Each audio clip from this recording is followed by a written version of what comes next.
আপনারা দেখছেন globe TV, সবার পাশে সবার সাথে। গ্লোব নিউজ নিয়ে এখন আমি সুপর্ণা রয়েছি আপনাদের সঙ্গে। এক নজরে দেখে নেব আজকের বিশেষ বিশেষ খবর। শিশু মৃত্যুর হার কমাতে বিশেষ উদ্যোগ। বিস্ফোরণে উড়ে গেল ঘরের চাল। কেন্দ্রীয় বঞ্চনার প্রতিবাদে পথসভা। জেলা জুড়ে অব্যাহত হাতির তাণ্ডব। হারিয়ে যাচ্ছে বিখ্যাত প্রজাতি রাম। গ্রাম পঞ্চায়েতের উদ্যোগে রক্তদান শিবির। কুয়ো থেকে উদ্ধার ভাম বিড়ালের ছানা।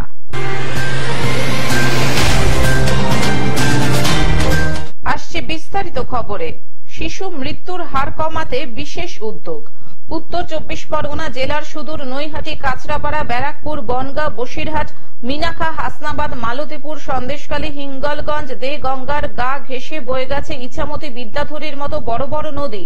আমরা সুন্দরবন এলাকার বাসিন্দা। আমরা দেখি বিগত বহু বছরে বাচ্চা কাচ্চা জলে ডুবে মায়ের কোলে ছাড়া হয়ে যাচ্ছে, কিন্তু আজকে এই শিবিরে এটা বোঝাচ্ছে যে আমরা সতর্ক করব বাচ্চাদের মায়েদেরকে, যে বাচ্চা ছেড়ে দিয়ে যেন কোনো দিকে না যায়, কিংবা খেয়াল রাখা উচিত বাচ্চাদেরকে, যা একেবারে বঙ্গোপসাগরে মিশেছে।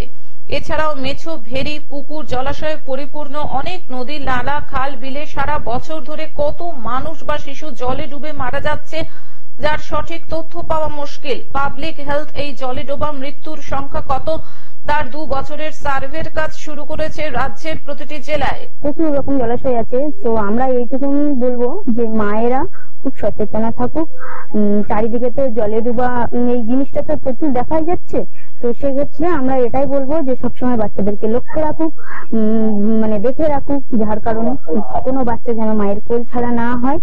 সিনি চাইল্ড ইন নিড ইনস্টিটিউট প্রতিটি জেলায় সার্ভে শুরু করেছে মার্চ 2024 থেকে, এবং সার্ভে রিপোর্ট অনুযায়ী উত্তর 24 পরগনা জেলায় 2023-24 এবং 2024-25 এই 2 বছরের মধ্যে মৃত্যুর সংখ্যা এখনো পর্যন্ত 223, যা আগামী দিনে আরো বেশি হবে বলে মনে করা যায়। কোনো বাচ্চা কোনো মাকে যেন কোল খালি না হয়, বাচ্চাকে সতর্ক রাখতে হবে, লক্ষ্য রাখতে হবে, কোনো দিকে না যায় যেন বাচ্চা, সতর্ক থাকতে হবে, পুকুর বা কোনো দিকে সমস্যা না হয় সেটা লক্ষ্য রাখার সুবিধা মাদের। 25 জুলাই ওয়ার্ল্ড ড্রাউনিং প্রিভেনশন ডেতে সিনি বিভিন্ন স্থানে প্রচার অভিযান করেছে।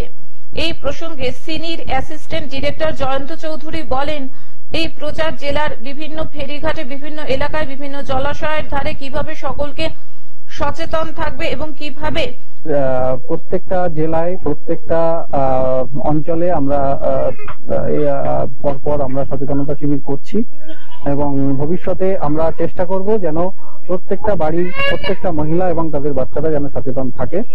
আর আমাদের বহরমপুরের ইউনিটের জয়ন্ত চৌধুরী বলেছেন, উনি হচ্ছেন আমাদের কর্মাধ্যক্ষ, উনি আমাদের আদেশ দেন, আমরা সেইভাবেই কাজ করি। জয়ন্ত চৌধুরী জলে ডোবার হাত থেকে রক্ষা পাবে তার প্রচার অভিযান। অপরদিকে জেলায় জেলায় গত 2 বছরের সঠিক কত জল ডুবে মৃত্যুর ঘটনা আছে তার তথ্যও পাওয়া যাবে। উত্তর 24 পরগনা জেলার মিনাখার, কচুরহুলা সহ জেলার বিভিন্ন প্রান্তে এই দিনটি পালন করা হয় বিভিন্ন সচেতনতা সভা, র্যালি ও মাইকিং এর মাধ্যমে প্রচার করে। কর্মসূচি করছি কারণ আমাদের দিকে জলাশয় বেশি, মিনাখা ব্লক তো জলাশয়, তাই ওই জন্য যে কোনো মায়ের কোল যাতে না খালি হয়, বাচ্চারা জলে ডুবে যায়, জল বেশি এদিকে, তাই ওই অনেকে আছে গ্রামের দিকে, তো রোজাগুনি না করে সোজা যেন হসপিটাল মুখ হয়, এটাই আমরা বলতে চাই সমস্ত মায়েদের। আর ওই বাড়ির বালতি, ছোট ছোট গামলায় জল রেখে দিয়ে আর বাচ্চা ছেড়ে দিয়ে নিশ্চিন্তে যেন না থাকে, কোথাও গেছে বাচ্চা একটু যেন লক্ষ্য রাখে, আশেপাশে তো জল যেন মারা যেন সবসময় লক্ষ্য রাখে, এটাই আমরা মায়েদের কাছে বলতে চাই। বসিরহাট থেকে শ্যাম বিশ্বাসের রিপোর্ট, গ্লোব নিউজ। বিস্ফোরণে উড়ে গেল ঘরের চাল। মজুত করে রাখা বোমা বিস্ফোরণে উড়ে গেল ঘরের চাল। দক্ষিণ দিনাজপুরের গঙ্গারামপুর থানার ঠ্যাঙ্গাপাড়ার ঘটনা। ঠ্যাঙ্গাপাড়া লক্ষ্মী মন্দির কমিটির অফিস ঘরের অ্যাসবেস্টাসের চাল সম্পূর্ণ উড়ে যায়। মনে করা হচ্ছে প্রচন্ড গরমে মজুত করা বোমা বিস্ফোরণে এই ঘটনা ঘটেছে। বিস্ফোরণের প্রচন্ড শব্দে এলাকা কেঁপে ওঠে। খবর পেয়ে ঘটনাস্থলে পৌঁছায় গঙ্গারামপুর থানার পুলিশ ও গঙ্গারামপুর দমকল বাহিনী। এখানে সামনেই একটা দোকান দেখতে পাচ্ছেন, খবর পেলাম যে ব্লাস্ট হয়েছে, তারপর আমরা রাশ করেছি। এখন আমরা বিডিএস কে খবর দিয়েছি, তারপর দেখা যাক আস্তে আস্তে কি আনফোল্ড করে। কি মনে হচ্ছে স্যার, কি প্রাথমিকভাবে কি পাচ্ছেন আর কি?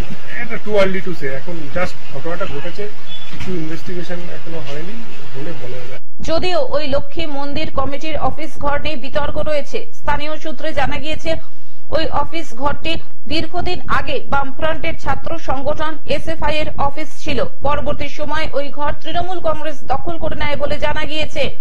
যদিও বর্তমানে ওই ঘরটি লক্ষ্মী মন্দির কমিটির অফিস ঘর বলেই পরিচিত। বিকট আওয়াজ, হ্যাঁ, তারপর ওখানে ধোঁয়া রাখছে, শুধু ধোঁয়া আর ধোঁয়া, আওয়াজ আর ধোঁয়া। দক্ষিণ দিনাজপুর থেকে জয়দীপ মৈত্রের রিপোর্ট, গ্লোব নিউজ। কেন্দ্রীয় বঞ্চনার প্রতিবাদে পথসভা। কেন্দ্রীয় সরকারের জনবিরোধী বাজেট পেশ এবং বাংলাকে কেন্দ্রীয় বঞ্চনার প্রতিবাদে আসানসোল সালানপুর ব্লকের রূপনারায়ণপুর ডাবর মোড়ে এক পথসভা কর্মসূচি অনুষ্ঠিত হয় সালানপুর ব্লক তৃণমূল কংগ্রেসের পক্ষ থেকে। উপস্থিত ছিলেন সালানপুর ব্লক তৃণমূল কংগ্রেসের সভাপতি মোহাম্মদ আরমান, সহ সভাপতি ভোলা সিং সহ ব্লকের তৃণমূল কংগ্রেসের নেতৃত্ব ও কর্মী সমর্থকেরা। এদিন সালানপুর ব্লক তৃণমূল কংগ্রেসের সভাপতি মোহাম্মদ আরমান বলেন, কেন্দ্রীয় সরকার যে বাজেট পেশ করলো সেই বাজেট সম্পূর্ণ বাংলা বিরোধী বাজেট, তাই এই প্রতিবাদ সভা কর্মসূচি। আজকে আমাদের একটা প্রতিবাদ সভা, যে বাজেট কেন্দ্রীয় সরকার পেশ করলো সেই বাজেটটা টোটাল সম্পূর্ণভাবে বাংলা বিরোধী বাজেট, তাই এই প্রতিবাদ আমাদের প্রত্যেক ব্লকে ব্লকে পশ্চিমবাংলায় চলছে। আমরাও সালানপুর ব্লকে এই প্রতিবাদ সভা করেছি। এই বাজেট সম্পূর্ণভাবে বিজেপি সরকার নিজেকে টিকিয়ে রাখার জন্য, যেহেতু বিজেপি সরকার ফুল মেজরিটি পায়নি, তারা বলেছিল আপনি 400 পার, সেটা পূরণ করতে পারেনি। ওদের 300-র উপরে এমপি ছিল আগে, বর্তমানে 240 এমপি। তার মানে ভারতবর্ষের মানুষ একটা মেসেজ দিয়ে দিয়েছে যে আমরা বিজেপিকে পছন্দ করছি না। আসানসোল থেকে সৌমিত্র গাঙ্গুলির রিপোর্ট, গ্লোব নিউজ। জেলা জুড়ে অব্যাহত হাতির তাণ্ডব। হাতির তাণ্ডব অব্যাহত ঝাড়গ্রাম জেলা জুড়ে। ঝাড়গ্রাম জেলার সাকরাইল ব্লকের ভালকিশোল গ্রামে মাঝরাতে তাণ্ডব চালিয়ে 4টি মাটির বাড়ি ভাঙল হাতির দল। ফলে ব্যাপক চাঞ্চল্য ছড়িয়েছে এলাকা জুড়ে। স্থানীয় সূত্রে জানা গেছে, খাবারের সন্ধানে হাতির দলটি গ্রামে প্রবেশ করে তাণ্ডব চালায়, যার ফলে বাড়ির ভিতর থেকে ধানের বস্তা টেনে এনে খেয়েছে ও নষ্ট করে হাতির দল। কারো বাড়িতে আবার চাল সহ রান্নাঘরের দেওয়াল ভেঙে আসবাবপত্রের ক্ষয়ক্ষতি করেছে। ক্ষতিগ্রস্ত পরিবারগুলি ক্ষতিপূরণের দাবি জানায়। জঙ্গল লাগোয়া সাকরাইলের এই ভালকিশোল গ্রামে আতঙ্কিত বাসিন্দারা। খবর পেয়ে ঘটনাস্থলে পৌঁছান বন দপ্তরের কর্মীরা। কাল কি হয়েছিল, 5টা হাতি এসে মানে দাঁড়ায়নি, হাতিটা এসে ঘর ভাঙাবারই করে। কটা দিয়ে হয়েছিল? কটা 3:30টার সময় আসছে। সাকরাইল থেকে অরূপ ঘোষের রিপোর্ট, গ্লোব নিউজ। হারিয়ে যাচ্ছে বিখ্যাত প্রজাতির আম। মালদা থেকে 70 প্রজাতির আম বিলুপ্তির পথে, যা নিয়ে রীতিমতো চিন্তিত সকলেই। সেই আমগুলির মধ্যে রয়েছে আশুয়া, বোম্বাগুটি, বথুয়া ও বসন্ত খাস সহ প্রায় 70 প্রজাতির আম। যে আমগুলির জন্যই একসময় বিশ্ব দরবারে পৌঁছে গিয়েছিল মালদার নাম, বর্তমানে সেই আমগুলি এখন আর মিলছে না। তাই বিখ্যাত প্রায় 70 প্রজাতির আম বাঁচাতে তৎপর হয়েছে প্রশাসন। মালদা জেলায় প্রায় 250 প্রজাতির আম চাষ হয়। হিমসাগর, ল্যাংড়া, লক্ষণভোগ ও ফজলি সহ কিছু প্রজাতির আমের চাহিদা সব থেকে বেশি স্বাদ ও গন্ধের জন্য। পাশাপাশি ইদানিং জেলায় শুরু হয়েছে আম্রপলি ও মল্লিকা প্রজাতির মতো কিছু আমের চাষ। এই আমগুলির চাহিদা বাজারে বেশি। বর্তমানে কৃষকেরা তাই এই আম চাষেই জোর দিচ্ছে। ফলে জেলায় কিছু প্রজাতির আমের বাগান বৃদ্ধি পাচ্ছে। অপরদিকে চাষ না করায় বহু প্রজাতির আমের বাগান কমে আসছে। এই সমস্ত প্রজাতির আমগুলির মধ্যে অধিকাংশের স্বাদ ও গন্ধ ভালো নয়, মিষ্টতা কম। তাই কৃষকেরা এই আম চাষে আগ্রহ প্রকাশ করছেন না। তাই এই আমগুলি বর্তমানে বিলুপ্ত প্রায়। মালদায় বর্তমানে এমন কিছু প্রজাতির আম রয়েছে যেগুলির গাছ হাতে গোনা 1টি থেকে 2টি। তাই জেলা উদ্যান পালন দফতরের পক্ষ থেকে বিলুপ্ত প্রায় প্রজাতির আম গাছগুলির সংরক্ষণের জন্য বিশেষ পরিকল্পনা গ্রহণ করা হয়েছে। বিলুপ্ত প্রায় 70 প্রজাতির আমের মধ্যে বেশ কিছু আমের কলম করে সেগুলির গাছ বৃদ্ধির প্রচেষ্টা চালানো হচ্ছে। কৃষকদের বাগানে সেই আমের গাছগুলি রোপণ করে বিলুপ্ত প্রায় প্রজাতির আম গাছগুলি সংরক্ষণ করা হবে।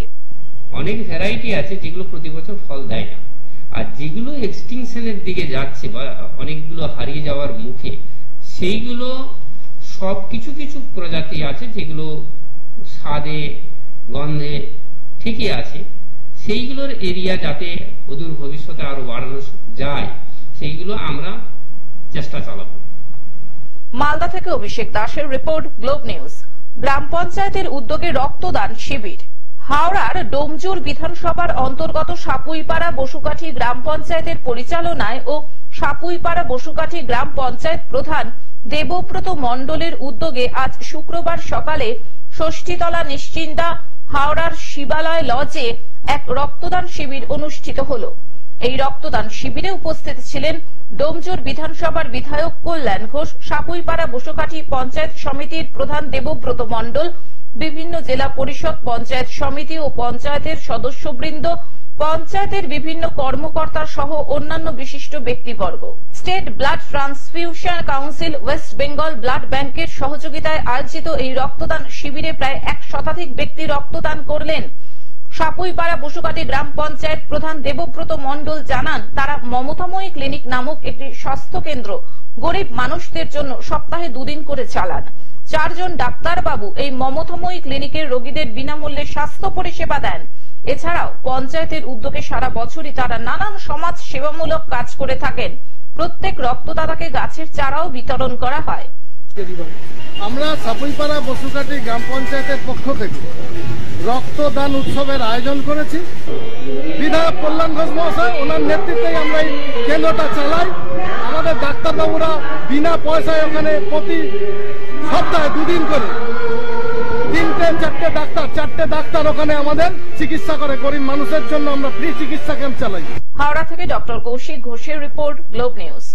কুয়ো থেকে উদ্ধার ভাম বিড়ালের ছানা।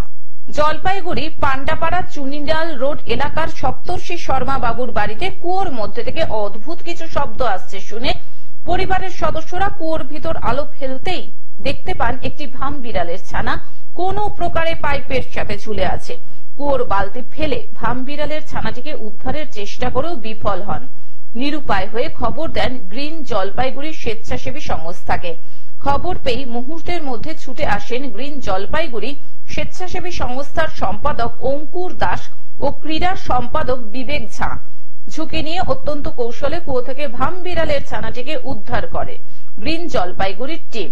বাড়ির মালিক সপ্তর্ষি শর্মা জানান, খবর পেয়ে মুহূর্তের মধ্যে গ্রিন জলপাইগুড়ির টিম এসে ঝুঁকি নিয়ে অত্যন্ত কৌশলে কুয়ো থেকে ভাম বিড়ালের ছানাটিকে উদ্ধার করলো। ধন্যবাদ অঙ্কুর দাসকে। অনেকক্ষণ ধরে একটা আওয়াজ পাওয়া যাচ্ছিল কুয়োর ভিতরে, এসে দেখি ভামের বাচ্চা। তো সেই ক্ষেত্রে আমরা অঙ্কুরদাকে ফোন করি, অঙ্কুরদা সঙ্গে সঙ্গে চলে আসে এবং সেই ভামের বাচ্চাটাকে রেস্কিউ করে। থ্যাংক ইউ অঙ্কুরদা। প্রতিবেশী শিপ্রা চক্রবর্তী জানান, ঝুঁকি নিয়ে ভাম বিড়ালের ছানাটিকে বাঁচিয়েছেন। গ্রিন জলপাইগুড়ি স্বেচ্ছাসেবী সংস্থার সম্পাদক অঙ্কুর দাস জানান, পান্ডাপাড়া চুনিলাল রোড এলাকার একটি বাড়ির কুয়ো থেকে ভাম বিড়ালের ছানা উদ্ধার করেছি। ছানাটি সুস্থ থাকায় পাশেই ছেড়ে দেওয়া হয়েছে। ঝুঁকি নিয়ে হলেও ছানাটিকে বাঁচাতে পেরে ভালো লাগছে। পান্ডাপাড়া চুনিলাল রোড থেকে আমাদের কাছে একটা ফোন আসে যে একটা ভাম বিড়ালের বাচ্চা কুয়োর মধ্যে পড়ে গেছে এবং সে ঝুলে আছে, কখনো জলে পড়ে যাচ্ছে, কখনো উপরে ওঠার চেষ্টা করছে কিন্তু বের করা যাচ্ছে না কোনোভাবে। আমরা আসি এবং অনেকক্ষণ ব্যাক পেতে হয় এটাকে উদ্ধার করতে গিয়ে। জলপাইগুড়ি থেকে সায়ন সেনের রিপোর্ট, গ্লোব নিউজ। এখন থেকে গ্লোব টিভি দেখুন আপনার স্মার্টফোনেও। গুগল প্লে স্টোর অথবা অ্যাপল স্টোর থেকে ডাউনলোড করুন গ্লোব টিভি লাইভ অ্যাপ এবং জিও টিভি অ্যাপ। এছাড়াও জিও ফাইবারেও গ্লোব টিভি দেখুন। আজকের মতন গ্লোব নিউজ এখন এই পর্যন্তই। দেখতে থাকুন গ্লোব টিভি, সবার পাশে সবার সাথে। নমস্কার।